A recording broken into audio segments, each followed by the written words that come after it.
I was shocked by what I saw in the next world when I got there. Everything I have learned has so impressed my imagination that I simply have no right to hide it from the living. That is why I will try my best to convey to the people who remain on Earth the truth about how the otherworldly space works. And most importantly, I will tell you about those things that for some reason everyone else is afraid to talk about. This was the beginning of the most incredible message transmitted from those areas of existence where the path is forbidden to living people. It was handed over by a man named Thomas Lawrence, a famous archaeologist and traveler. During his lifetime, he had an impetuous disposition, was freedom-loving, and adored everything that helped him feel the intensity of acute feelings. Therefore, it is not surprising that he really liked fast motorcycle riding. Unfortunately, what gave him such joy ruined him. On May 13, 1935, Lawrence was involved in a serious accident. That day, he got behind the wheel of his faithful iron horse and, unaware of anything, went to unwind on the road where almost no one usually rode. He was racing along the highway at top speed when he suddenly saw cyclists who had come from nowhere.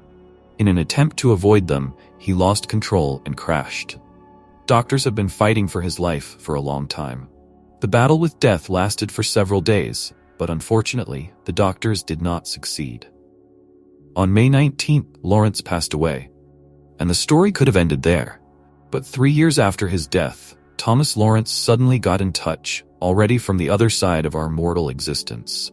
He began to transmit his messages from another world through a woman named Jane Sherwood, who possessed mediumistic abilities, in particular, mastered the method of automatic writing. These notes were subsequently published in book form, under the title The Posthumous Diary of Thomas Lawrence. What he reported in them is amazing and makes you think. Why are all those who have returned from the dead afraid to talk about the topics that he touched on in his posthumous diary? Why don't they talk about such important details of the existence of life after death? This could clarify a lot about the structure of the otherworldly space and give living people a clearer understanding of how their earthly life affects their further existence, which will come when the soul leaves the physical body. The first message, which was recorded by a female medium, began with these words: "Once in the afterlife, I decided to keep my posthumous diary to tell about the survival of my consciousness after death." Perhaps this description will encourage someone living today to rethink their materialistic philosophy of life and still turn their attention to the undeniable facts of spiritual existence. In addition, it is my intention to provide some important details about the structure of another sphere of the universe, which no one has ever talked about before in their posthumous records. Thomas Lawrence also conveyed information about how his own transition to the otherworldly space took place and what unexpected trials he had to go through on the other side of the physical world. Here's how he talked about it himself. "I remember the crushing blow at the time of the accident, after which there was a void. I can tell you how much time I spent in this void until a point of my consciousness appeared in it, which gradually began to expand. I saw neither darkness nor light. There was an endless grayness around, in which my anxiety grew." Then Thomas woke up in a formless world in which it seemed that he was the only inhabitant. The man heard muffled voices and saw occasional shadows, but he could neither make out the words nor understand who the dark silhouettes belonged to. Thomas tried to call for help, but got no response. Then it seemed to him that he had fallen asleep. In his dream, he saw those cyclists who killed him, as well as the road and his house. From this point, in reverse order, all the events of his life began to unfold in front of him. They flashed through his mind at a rapid speed, but at the same time, he still managed to live it all over again. This revision of life stopped at the moment when he saw himself as an infant, unconscious, when he still had not a single thought. Then everything went dark, and Thomas Lawrence's consciousness completely faded away. At least, that's what it seemed to him. Here's what he himself said about that period of his afterlife. "I can't say how much time has passed since that break, but when I came to my senses again, I was surprised that my life was continuing, albeit in a completely different form. I found myself in a strange desert, shrouded in the gloomy autumn twilight. It's hard to guess how long I've been here, maybe weeks, months, or even years. Although I wouldn't be surprised if it's only been a few seconds. Time in the otherworldly space does not matter.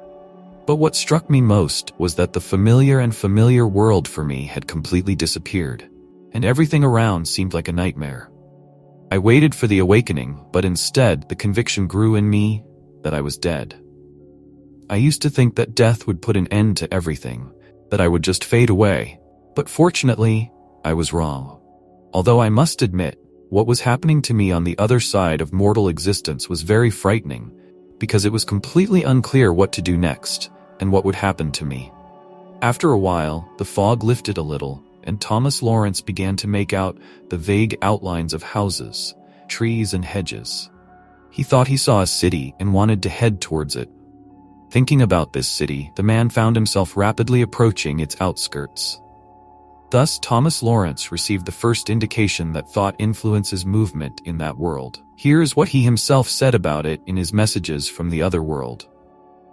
I saw rows of small squalid houses, a sad chapel, and people. I decided to turn to someone from the local inhabitants, but there were no signs of friendliness in the faces passing by, so I wandered on, oppressed by my loneliness.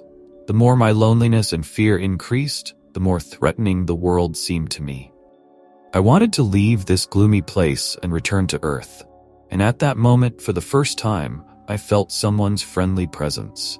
Soon I made out the words sounding close to my ear. "Do you need help?" A voice asked me in the fog. Thomas Lawrence saw the figure of a man who called himself Mitch. He said that his duties included working with new inhabitants of the spiritual world, and then explained the following to the man. "You must have been in a terrible mood before you ended up here. This explains that you woke up in this part of the otherworldly space. I'd like to help you, would you mind?" Of course, Thomas Lawrence didn't mind, and this guide promised to take him to a better place. As they walked, Mitchum explained that now his body is not made of matter, but of emotions, so all the joys and sorrows are felt more keenly here. Lawrence learned that the new world holds in his attention only what he is able to see in it. Soon the travelers found themselves at the building, where Thomas was taken to a room full of beautiful flowers and light. There, the guide explained that this place is somewhat similar to an earthly sanatorium, where newly arrived people can relax and collect their thoughts before moving on. Thomas Lawrence's adaptation in the otherworldly space did not go as smoothly as we would like. During his lifetime, he was very skeptical about everything related to life after death, and considering that he was a scientist, he looked at almost everything as an atheist. As a result, in the next world he was completely unprepared for what he had to face there. Here is what he himself said about it in his posthumous diary. "Over time, I learned to feel happy here, but first I had to endure the suffering of those people whom I harmed when I was alive. Most of all, I was tormented by the case of the war years, when I caused the death of one person. Now I had to put up with everything I did to him. At that moment, it seemed to me that I couldn't stand it, but now I gradually feel that my pain is decreasing." Thomas Lawrence insisted that the moment of atonement for all sins is one of the most important stages of adaptation in the next world. Not a single soul can do without it, except only those who were of a highly spiritual level. But there everyone has a chance to atone for all the evil that was committed earlier. A guide named Mitchum also told Thomas Lawrence that he must find a task for himself in the new world that will contribute to his enlightenment and salvation on the difficult path of complete purification of his soul from sins. Thomas Lawrence decided to help new souls who found themselves in the same position after death as himself. However, the man soon became convinced that not everyone could be helped. Here is how he himself told about it. "One day I met a friend here who committed a very serious sin in his life.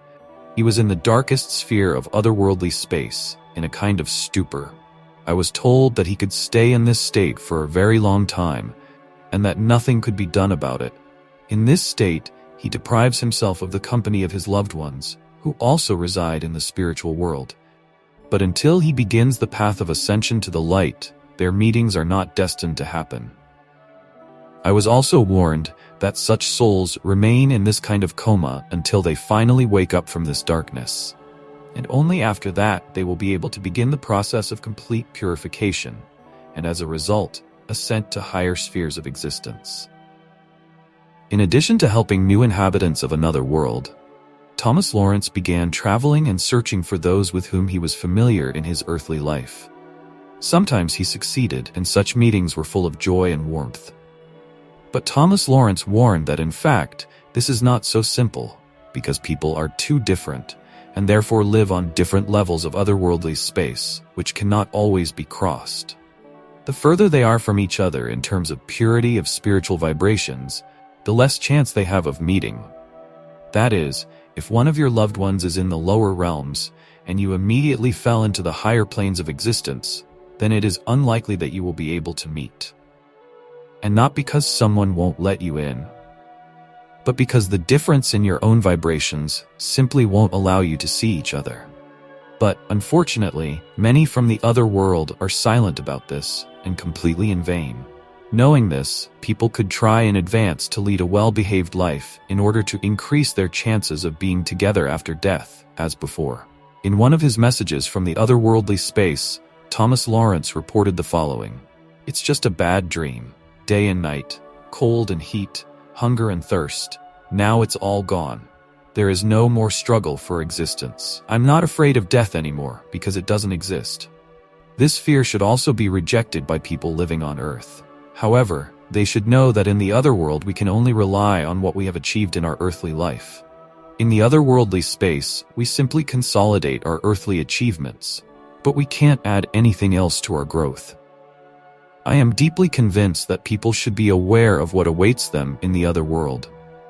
Therefore, scientists need to pay close attention to this issue and direct their efforts to a full-fledged study of life after death. The fog of ignorance about the other world must be replaced by true knowledge about it. Thomas Lawrence also said that life in the otherworldly space is not as easy as it might seem at first glance. No one there will be automatically happy just because they have left their physical body.